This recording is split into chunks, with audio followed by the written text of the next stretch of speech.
Assalamualaikum warahmatullahi wabarakatuh. Pada kesempatan kali ini kita akan mempelajari materi kimia kelas 10 mengenai larutan elektrolit dan non-elektrolit. Pada beberapa waktu lalu, anak-anak sudah mempelajari ikatan kimia. Ikatan kimia terdiri dari ikatan ion dan ikatan kovalen. Apa yang dimaksud dengan ikatan ion dan ikatan kovalen? Ya, ikatan ion adalah ikatan yang terjadi akibat adanya gaya elektrostatik antara kation dan anionnya. Sementara ikatan kovalen merupakan ikatan yang terjadi karena adanya pemakaian elektron secara bersamaan pada dua atom yang saling berikatan. Nah, adapun berdasarkan kepolarannya, ikatan kovalen terdiri dari dua, yaitu ikatan kovalen polar dan ikatan kovalen nonpolar. Ya, pernahkah kalian melihat fenomena banjir? Ternyata banjir tidak hanya terjadi di daerah ibu kota Jakarta, banjir juga dialami di beberapa wilayah di daerah. Nah, kira-kira ada nggak sih hal yang menarik untuk dibahas dalam fenomena banjir ini?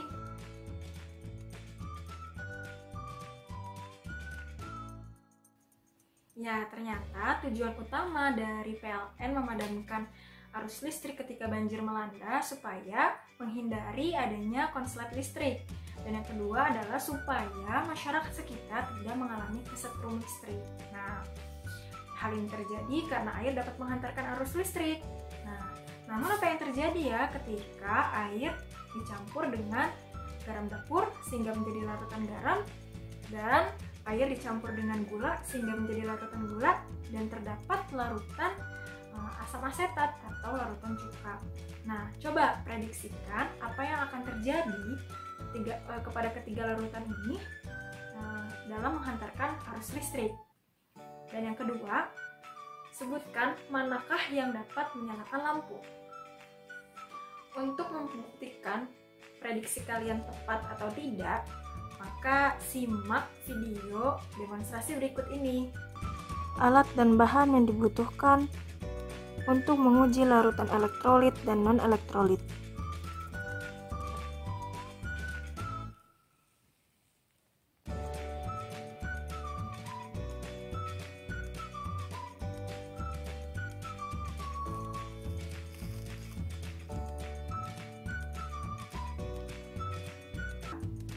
Menyambungkan kabel hitam dengan baterai.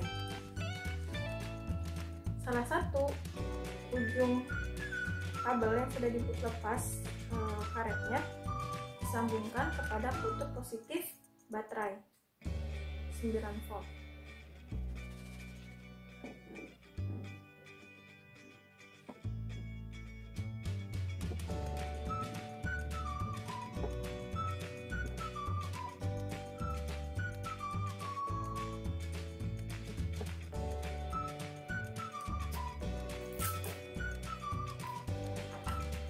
Kemudian dilepaskan dengan selotip.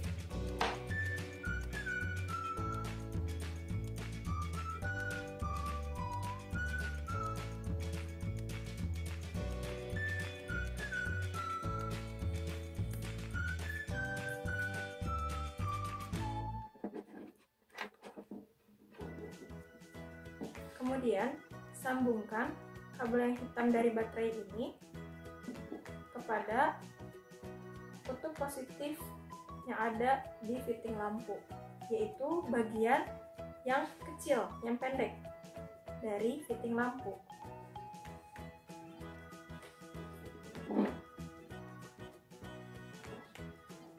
Kemudian hubungkan bagian kutub negatif lampu dengan menggunakan kabel hitam yang lainnya.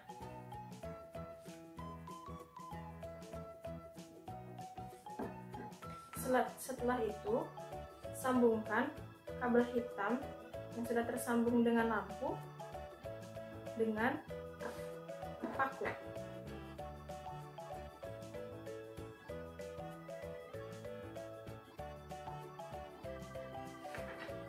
Lekatkan dengan selotip.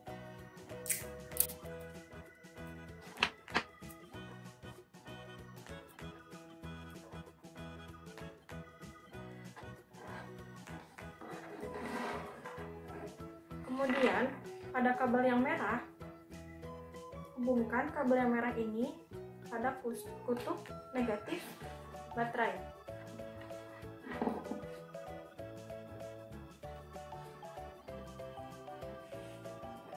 Kemudian lekatkan dengan selotip.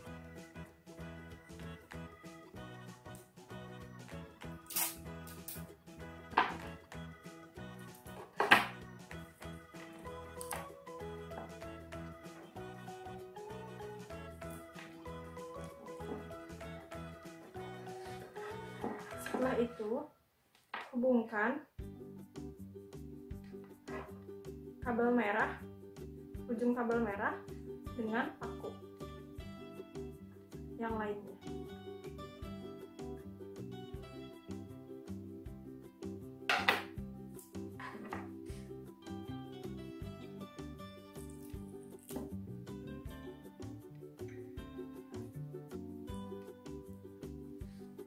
Untuk mengetahui rangkaian ini dapat digunakan, mari kita hubungkan ujung dari kedua paku secara bersamaan. Apabila lampu menyala, berarti rangkaian sudah tepat.